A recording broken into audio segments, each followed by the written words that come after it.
The emergence of COVID-19 has forced the legal industry to rapidly undergo a fundamental transformation. I'm Jack Newton, CEO and co-founder of Clio, the world's leading cloud-based legal software provider.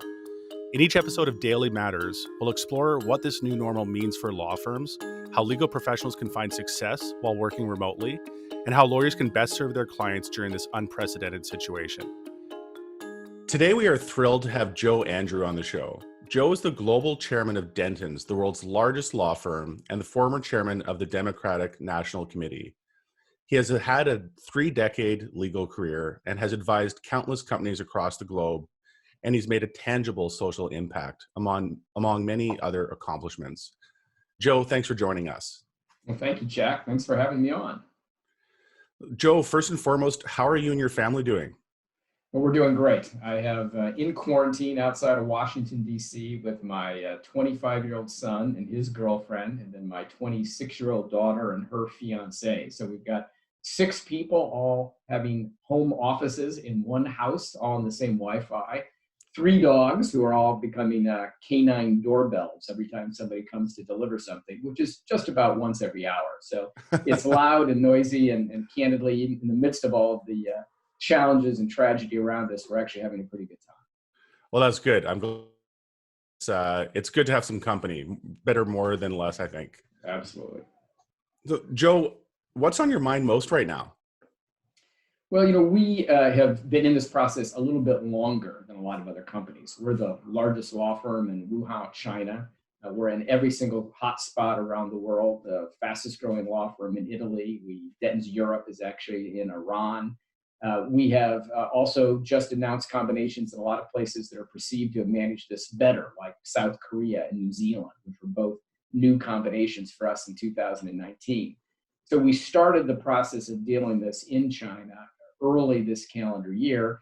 And that means is we're early into the process of coming out of it in some places, seeing what it looks like to try to go back into the office. What this next new normal is like in these different communities and places as far-flung as China or Europe that are a little bit farther along the curve than the United States is. Right.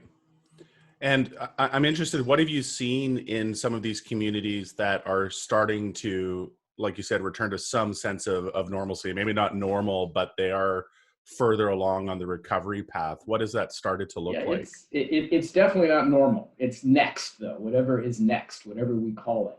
And I think what we're finding is that in the midst of all this human tragedy, of course, there have been a lot of very optimistic ways in which people have reached out to each other and tried to build a better sense of community. What you see is those who have a little bit of emotional intelligence have more of it. Those who maybe didn't even know what emotional intelligence is now recognize the importance of it. And so we see everyone having much more of a sense of community among the 19,800 and some people that make up our organization. But you also see some just plain simple practical things, like people really aren't going back to the office. So in China, where we have multiple locations that are completely open now, we have 45 offices in China. Not all of those provinces are actually completely open. But those that are, we've never actually had more than about 28% of our people back in the office at one time. Even though we've disentangled and pulled apart all of the modules in offices, we've made hallways all one way. We have plexiglass shields set up. We have new ways in order to get up and down the elevators. We try to make it as safe as possible. We do obviously nightly cleaning and disinfecting in every office. But the reality of it is when people come into the office and half the people on their team are still on video, they say, well, why shouldn't I be on video? If they can drive their nice, beautiful car into the office and park underneath, but their support team has to take public transportation, they worry about their team, and then they worry about their own family if their team is taking the public transportation. So what you see is a high point where people come back into the office, and then they start not coming back over and over again. So we all recognize that we're going to have to find ways to be able to deal with each other differently than our traditional office environments. And to be clear, were you saying that peak was about 28% in terms of the max? 28% was the max. And again, this is in China where, for example, that was in Shanghai, where people tend to be more compliant than they might otherwise be. Right. The government encourages you to come in. If the a community is open, then you would be more likely to come in.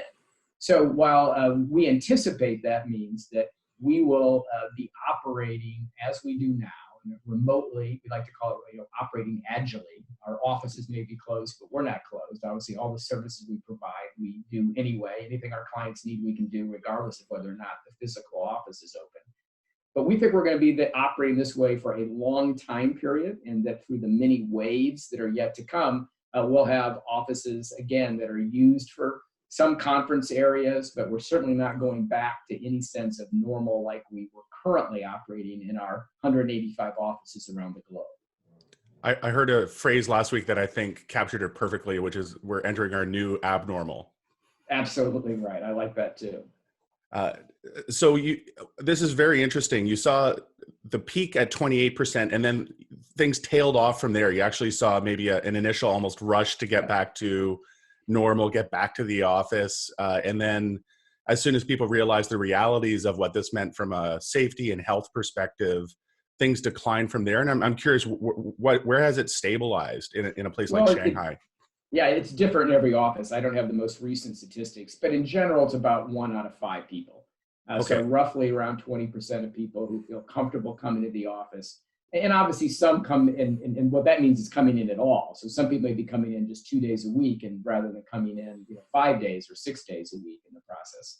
It also has a lot of underlying office dynamics that are exacerbating other problems you already have. So schools are closed, and you have part of a team coming in.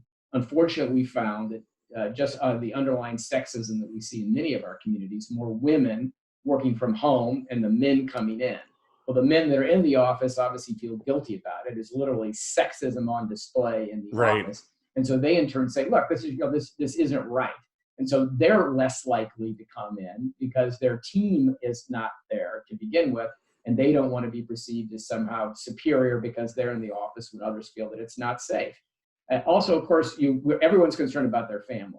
So if you're coming in, but your colleagues are not coming in, then you begin to question your own judgment about whether or not you should be there. So you just see the psychology being very different than I think many people thought it would be, where it is going to take quite a while for a majority of the people, particularly in white-collar professions like the law, and I think we're seeing the same numbers in accounting and business consultants and others, to feel that they really should come back into the office. I think also, frankly, we've got the practical reality that people are doing pretty well at home, but there's lots of challenges, and what we do for a living is something that you do not have to physically be present in order to actually provide the service. And so since the service is being provided, people are billing hours and finishing projects and being able to assist their clients without having to take the commute into the office. They're feeling more comfortable as each day goes by, just continuing to do it as they are currently doing it. It's really interesting with this perspective across all of your global offices. You've almost got a time travel capability where you can see how things are going to progress and maybe have a view of how things will progress in areas like the US, where things are a bit further behind the curve. And to take us all the way back stateside, I'm wondering, can you describe what the first couple of months of the pandemic have looked like for Dentons, and what sending people home looked like initially, and maybe what some of your most significant learnings have been over the last couple of months? Absolutely. And there are learnings that we continue to relearn and sometimes change what we think we've learned in the process as well. So Dentons obviously had some upsides other firms did not. We're the first of the big global firms that was formed, after we all have cell phones in our purses in our pockets. And so it was a firm that was built on a technology base. The VTI client survey called us the technology titan because we've invested more money in technology than the other law firm in the world. So we had an opportunity that others might not, where other firms were used to walking down the hallway in order to build a team to produce revenue. By definition, if you have 185 offices in 83 countries around the globe, you are already working via Zoom, via Blue Jeans, via video conference for so much of what we do already. So we're used to that. We were set up for that. We had, because of our experiences in China, Early, the United States reached out and put together home access kits for all the support personnel, purchasing several thousand laptops as well as cameras and other activities, and making sure we had more Cisco licenses and Citrix licenses in order to have our support staff work from home. We had the benefit of learning from China by doing that. And so for Dentons, it was probably an easier move to work remotely than it might be for other firms, both because we had that experience and because of the fact that we were farther along the curve from a technology standpoint. So because of that, we were able to put together a series of wave decisions where we first tried to limit the teams that were in office locations by splitting them in half, and then went into obviously different modes of working where we had fewer and fewer people in the offices. So in no time did we completely close the office. We don't have a single office anywhere in the United States. We have 33 that is completely closed. They are all open with permission by the office managing partner. And we keep technology staffs and others, again, they're on alternating days with separate teams in order to be able to make sure that the firm can function as well as it possibly can. And I think that, again, having a little bit of advance notice, a little bit more investment in technology because we needed to, not because we were smart and foresaw things, but because we're a global law firm, and therefore we rely more on this technology, rely more on revenue being produced from people that can't actually walk down the hall and talk to each other in person. They have to be on video conference. All of those things put us, I think, in a better position for these waves of working remotely.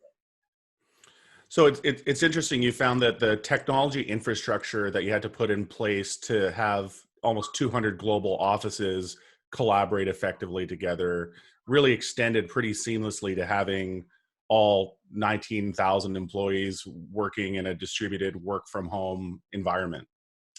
You're absolutely right. And if you think about, obviously, those law firms that have not made the investments in technology, have not followed, obviously, a lot of the trailblazing that you, Jack, and your company have been doing and your entities have been focused on, I think that they're all in worse positions. I mean, I think that fundamentally that digitizing Dentons, as I like to talk about it, was a project that we did that for efficiency and because of the fact that we wanted people to build teams, even though those teams were operating in multiple time zones all across the globe. What that meant was when this pandemic hit is we just continued doing what we were doing before. It just wasn't a dramatic change. I mean, so literally I'm speaking to you today from a microphone and a camera that's been sitting in my office for 4 years. Right. Because this is how I operate all the time. I have to be able to operate in different time zones. And that means that I want to go home and have dinner with my wife and kids, and then I get back on the phone because it's morning in Australia. Right. And so I have to be able to do these things. And the same is true of our leadership and our partners and now our support staff all across the globe. They've always had to be able to work from home because of the difference in time zones.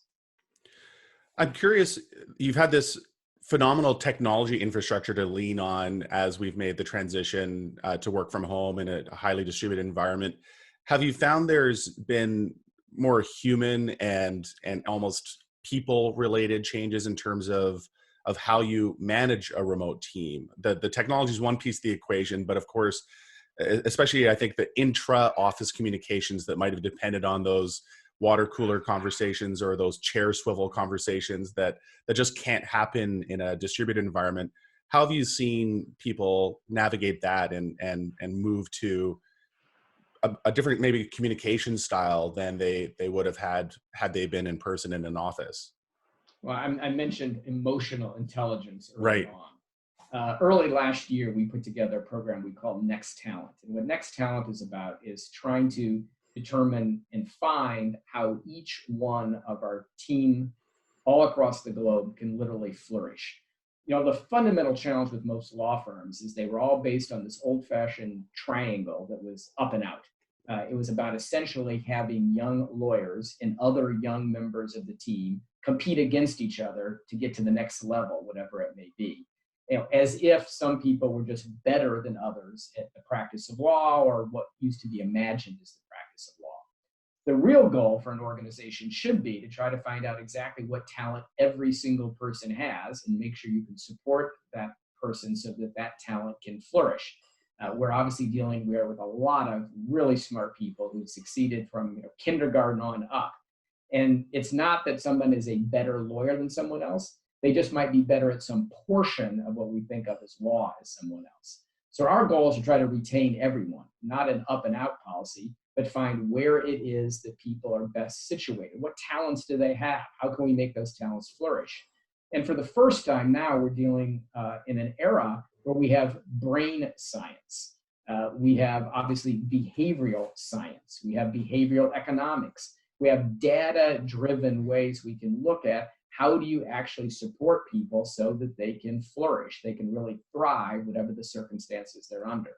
That was the project that we began in January of last year. And it's really put us, I think, in a better position to have conversations, particularly amongst our leadership, about how to manage people in a different set of circumstances. When suddenly you're not in person, you can't easily pick up all the clues you pick up from people who often are speaking in a language which is not their first language. They've grown up with a very different background and a very different experience. And so therefore it becomes more difficult when you're dealing with them on this flat screen opposed to in person. So what we're trying to do is teach people how to pick up those same cultural clues, but to do so obviously remotely and through video or on the telephone in ways that before they might be doing in person. And that's a complex process. It's one that we're deeply engaged in right now. And obviously, since you're dealing particularly with lawyers who are about as cynical as anybody can be, you have to really show them the data, show them the brain science, show them the behavioral economics data to be able to demonstrate that we really can work together to find ways so that each of us can thrive, and whatever your professional ambitions may be, you can meet them by us all supporting each other better. Right. It's very interesting that you found a data-driven approach to be an effective one for driving this behavioral change in turn in lawyers, and you're starting to see success with that. Can you maybe talk about some of the changes you've seen on the ground through this effort? Well, what we're trying to do is we're trying to build trust through virtually. So there's a lot of science and data, as you know, on virtual trust. How do you build the kinds of relationships that people are able to develop when they just spend time with each other and naturally begin to trust each other more, trust their judgment, and find ways when they spend time with each other to not interpret what they say inappropriately or incorrectly.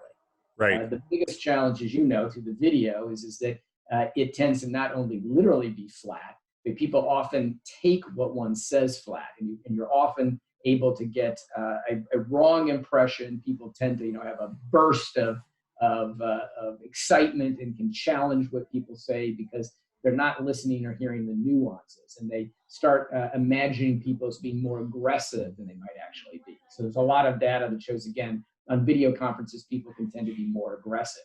And so you help people learn how to do that, learn how to be a little cooler in a cooler media, and how to better and manage the medium of what is fundamentally television. I mean, we're all dealing now with television as a metaphor, and how it is that we interact with each other, and how not to become a television character, but like all, frankly, really good television characters, to simply be authentic, to be who you really are.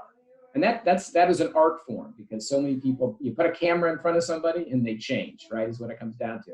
It's not just that the camera adds 10 pounds, as I like to say. It's that the camera changes, makes people self-conscious, right, that they become something other than they really are, and they lose that sense of informality and authenticity that you can get if you're in person. Yeah, those are really important observations, and I think your comment around trust, which is hard enough to build in person, it's just a whole other set of challenges to do it remotely. But I think thinking really deliberately about it and being conscious of it is really, really important. So, Joe, let's shift gears a little bit to the planning for the next phase. You and the firm's leadership are working to chart a course forward, a path forward in what is completely unprecedented territory. I'm curious, how are you approaching this, and how is that plan shaping up, especially when you look at the global basis that the firm is operating on? Well, the first thing that I began was really an empirical study, looking at the data of those organizations that came out of the last three global economic crises better than they went into it. So if you think about this, we have a very simple mission, simple at least to talk about, hard to do, which is that we want to come out of this crisis better than we went into it. We have 7 key performance indicators that we look at. We want to be better on each one of them when we come out of the crisis than we went into them. And they include the obvious things like increasing profitability, but we know we get there by increasing diversity and inclusion. We get there by making sure we have a more positive impact on the communities in which we live and which we work. So we're trying very hard to make sure that third-party indicia of corporate social responsibility and other things that other people perceive as values are not actually just values in our firm, but are core to our business strategy. All of those things, there's empirical data to show that the companies that came out of these last crises better than went into them did well in. So we have 27 different studies that come from everything from the Harvard Business Review to European universities that look again at different types of companies and how they did in the crisis back in 91, the one obviously early in the 2000s, and the last from 2008 to 2012. And we're really focused on what we think are 15 traits of those companies that succeeded during those times. Either their market cap went up, their profitability went up, the market position was dramatically improved, and looking hard at what we think they did during that time period. That's the immediate response was all consuming. We're now working through recovery. But as we really look to perenity, how do we sustain, obviously, improvement as we go forward? We think that empirical data is going to be key. I can't tell you what the answer to those questions are, since that is very much in process. But we do believe, again, dealing with lawyers who are more cynical than the average human. Some argue lawyers aren't quite even human sometimes.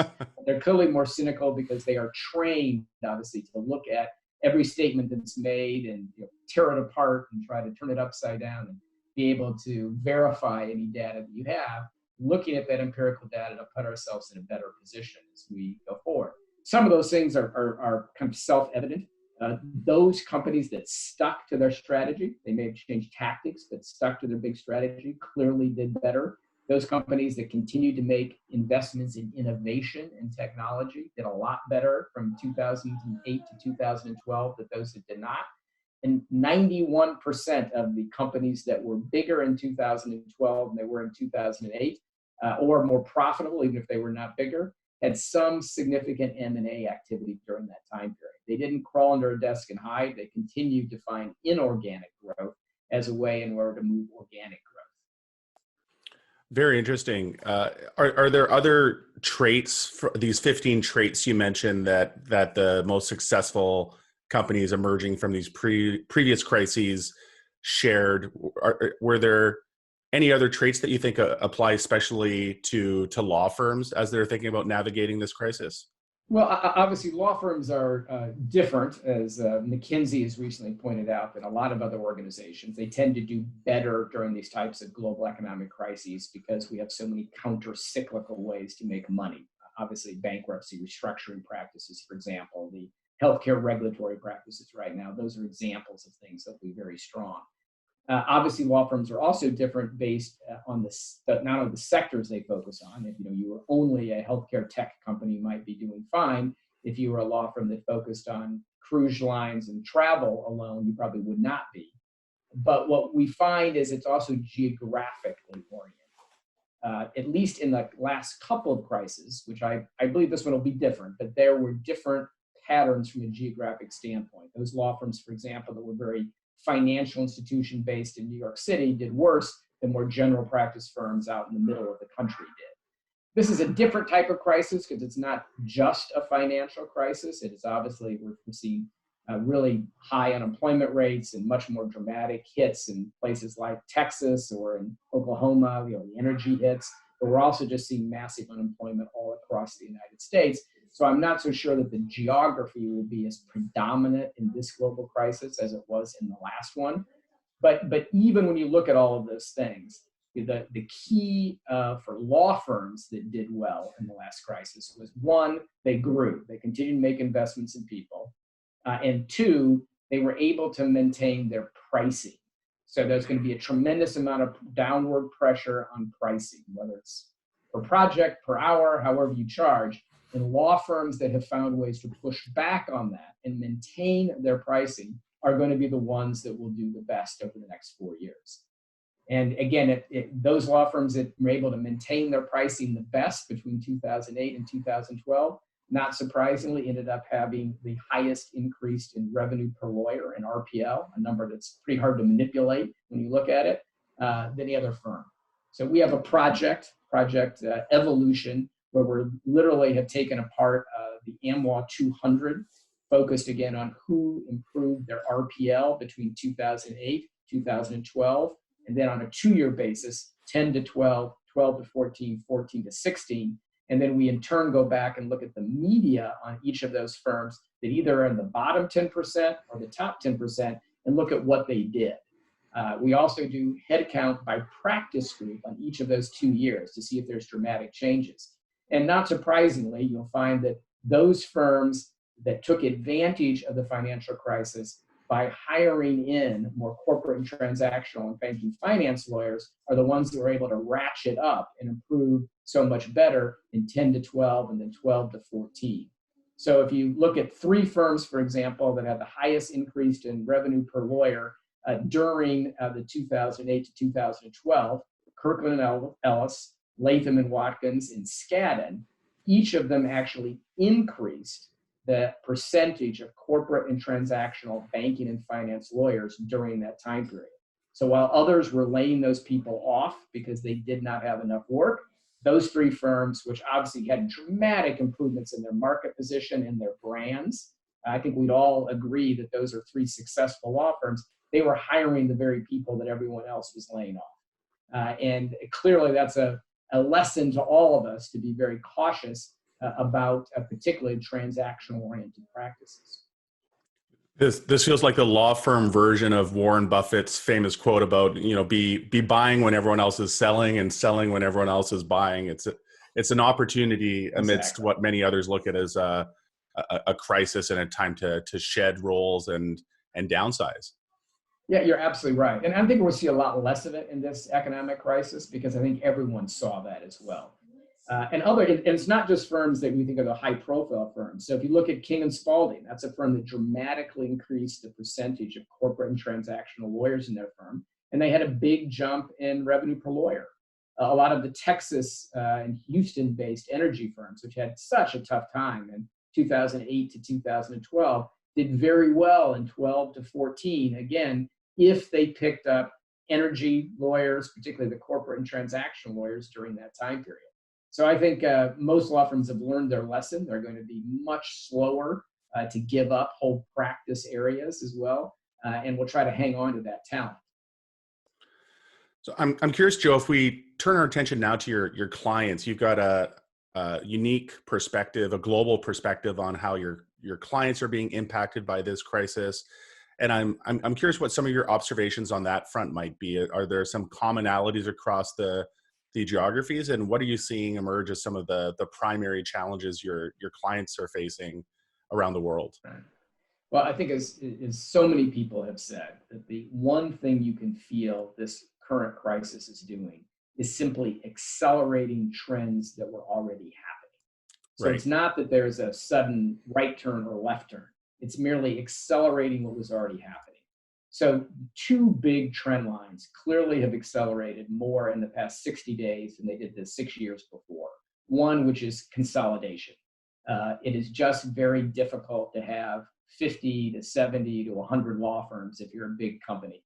You need to consolidate. You want to consolidate not only to have more leverage to get better pricing, but when you start making changes, and every company's making more changes right now than they ever have before, you simply don't have time to educate 75 law firms on what your strategy is. And therefore, you're going to see this movement to consolidation, which obviously tends to mean larger law firms. Law firms are going to get bigger, and they're going to get bigger a lot faster because the clients want to consolidate. Secondly, you see a trend line to specialization. When I started my career on Wall Street more than 30 years ago, you could be a generalist corporate lawyer, for example. Today, clients want to make sure that they have a lawyer who's done that particular type of transaction or solved that particular dispute 1,000 times. They want to make sure she has seen it over and over again as well. And you find that happening in smaller communities with smaller clients very, very quickly. So again, when you're making a lot of changes, when the risks are higher and the stakes are higher, you're much more likely to want to turn to someone who is a specialist than you would to someone who you simply trust because you've known them a long time. So those trend lines are accelerating unbelievably fast. And of course, they intersect with each other. If you're consolidating and having fewer law firms, but you need to have people who have more specialties, it becomes more and more difficult for a mid-sized law firm to be able to meet both those trends. And so we're seeing smaller clients moving to larger firms. Again, conversely, you're seeing that actually that in general counsels will say they like the smaller to medium-sized firms. Those are the firms that they think they have a better relationship with as well. So I think this third trend line is how do you make a big firm feel small is going to be the one we're going to spend a lot of time talking about in the future. Are you seeing COVID-19 accelerate those trend lines? Is that a fair statement? Yes, absolutely. I mean, again, the one thing the crisis clearly does is it doesn't make dramatic changes, but it accelerates pre-existing trends. So if there's a pre-existing trend to digitalization, clearly this has jumped. If there was a pre-existing trend to people needing to be able to work more because of different time zones from their home, this has accelerated it. But it has dramatically accelerated the need for consolidation. We see significantly more panel requests where they want fewer law firms to handle more things in more places. And it clearly has accelerated the need for specialization, where a client will simply say, I want the person who's done this 1,000 times before. I had a conversation with the CEO who said, look, I'm not going to go to a surgeon who's done that surgery once or twice. I want to make sure that she's done it 1,000 times. Right. And that she also has that computer-assisted robotic arm to do the surgery. So this third trend line is that people want their law firms to have more technology than they had before, and they want to go to the law firm that is more technology proficient. So consolidation, specialization, technology that particularly supports your processes in order to put you in better position, all that's accelerating quickly. And Joe, I'm curious what you've heard from on the client side as well. If you've heard any initial responses in terms of what their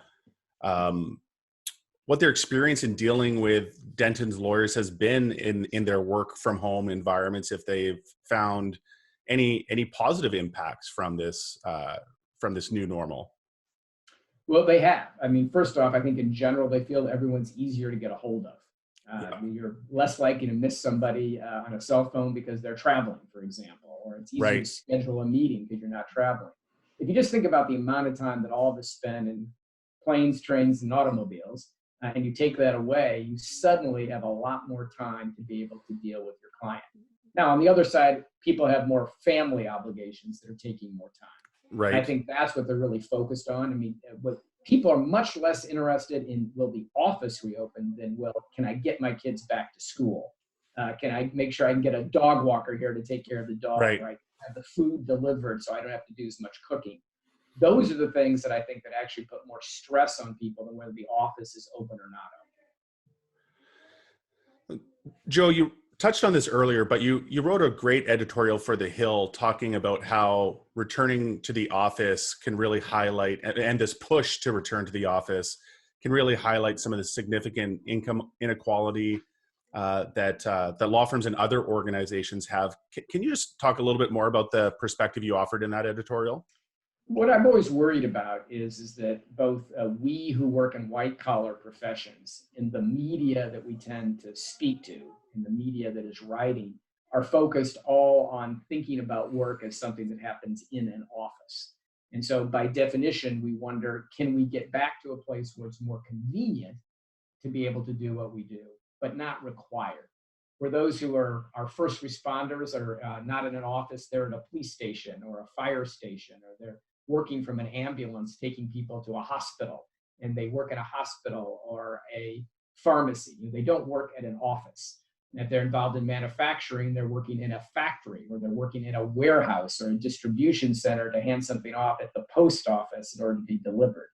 So this concept of going back to the office only deals with a small sliver of our economy, admittedly the fastest growing sliver of our economy. But what it forgets about is that it is literally a white collar privilege to have this question of whether or not I'm going back to the office to work or I'm staying at home to work. There are Right. so many people who can only work and can only generate an income for their families by actually going someplace that's closed. So again, having the emotional intelligence to understand that, I think, is really important for lawyers, because obviously we have people who are part of our teams who it's hard for them to do their job if they're not physically in the office as well. And so those are the kinds of concerns we've got to be very conscious of as we again go into this next new normal or this new abnormal, whatever it may be that follows.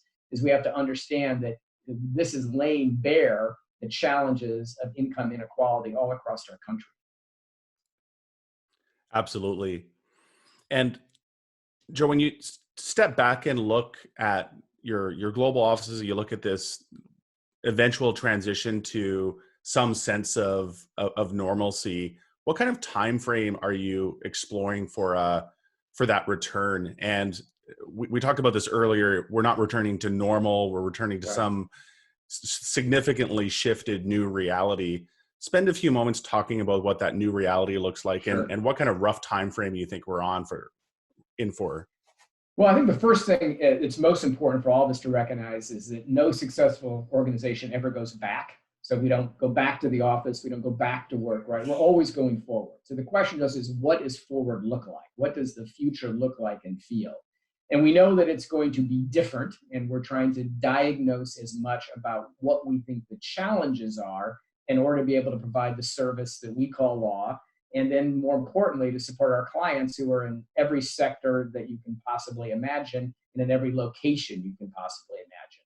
And recognizing those challenges are going to be different by sector and by location, we in turn also have to be willing and able to adapt to whatever that is. So here are some things I think we know. And some of it we've already touched on in this conversation, so I apologize by repeating. But one, we know that whatever trend line our client was faced with before, it's just accelerating. It's happening faster. And we have Yeah. less time in order to be able to advise the client and less time to consider changes in whatever the client's strategy that may have a legal impact. We've got to actually operate faster than we have in the past. We have to respond to the client faster than we have in the past as well, if we have any chance of truly remaining in the boardroom when all these big strategic conversations are going to be had. So again, And Joe, just yeah, to go ahead, dig John. on that one point, I think it's an important one you've made. This maybe presents a new opportunity for a prospective law firms may be able to offer to their clients that are experiencing that accelerated transformation. If you do have a macro view across your broader client base that you can share in terms of the lessons you've seen from similar clients and similar in the same industry or maybe even across industries. Yeah, you're absolutely right, Jack. And again, I think what you're going to find is no matter what the size of law firm, that our clients will have less patience. They are literally going to want to have answers faster and with a higher degree of accuracy, with more specialization, because they themselves are operating in a world where everything has accelerated itself. So the client is operating where everything's accelerated, change is happening around them much faster than there was before. And law firms, first off, lawyers tend to not adapt to change as well as a normal human being does because of our training. You get a group of lawyers together and call it a law firm, that's even worse. That's even less likely to adapt to the change that's going on. And yet our clients are experiencing all of this change and expect us to react to it. So Right. this disconnect between clients and law firms has the possibility of really growing and becoming more problematic if everyone who is at a law firm doesn't recognize my clients are moving a lot faster, I've got to move faster as well. Absolutely. And the opportunity here for law firms may be equipping themselves to handle questions and support their clients in ways that they've never had to in the past. Their clients are going to be looking to them with a completely new set of demands over the next series of months and likely series of years. No question about it. And that's why investments in innovation, investments in technology in order to assist you in your speed and accuracy are going to be crucial. That means there's going to be more capital investments that law firms are going to have to make at the very time when their own economics is the most challenged. But again, that's one of those indicia of all of the companies that have succeeded in the past 3 global economic crises is they continue to make investments in innovation, investments in technology, investments in new processing. Moving to the cloud is just an example of that in order to be better positioned so they could ratchet back up when the economies return.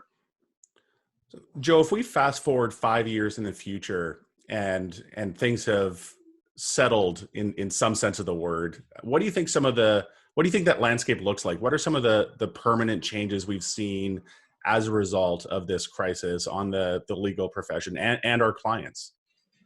Well, it's going to be digitized, Jack. That's the first thing, that the most successful practice of law will be more digital than those that are not.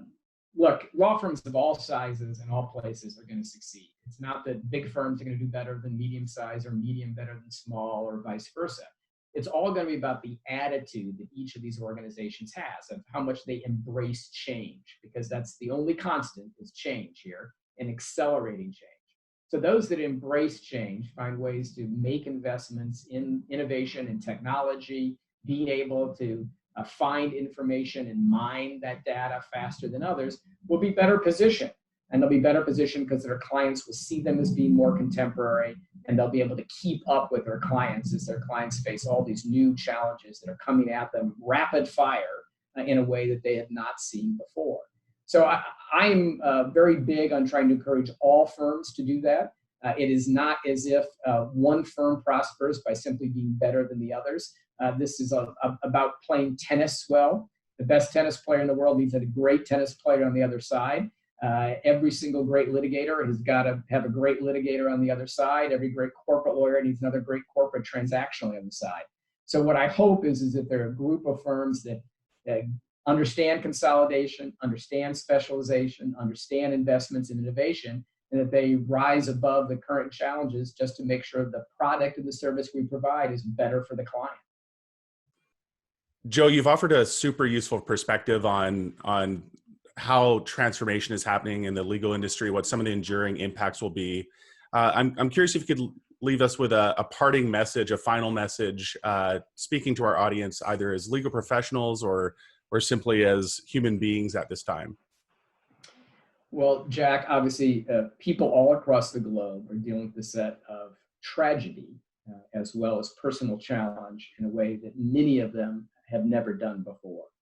But in the midst of that, what I have found is a sense of optimism about the future and confidence in the future as we all become survivors together of this process. Survivors not necessarily of the disease or the virus, but survivors of the economic challenges that we all have. And as survivors, we not only have remorse about what we've lost, we recognize that we wish things were different than they were. We miss the handshake that we could give or the hug that we could give someone. But we do have confidence in our ability and our resiliency in order to address this and all the other challenges that come forward. And that just natural sense of human optimism is what gives me, obviously, the energy to get up every morning and go at this. And I hope it will for each and every one of the members of your audience as well. Well, it's a great note to end on. Thanks so much for joining us today, Joe, and stay healthy. Thanks for joining us on Daily Matters today, a podcast from Clio. Rate and review wherever you get your podcasts and subscribe so that you never miss an episode. Daily Matters is produced by Andrew Booth, Sam Rosenthal, and Derek Bolin, and hosted by yours truly, Jack Newton. Thanks also to Clio, the world's leading cloud-based legal technology provider, for supporting this podcast. If you'd like to learn more about Clio, please visit clio.com.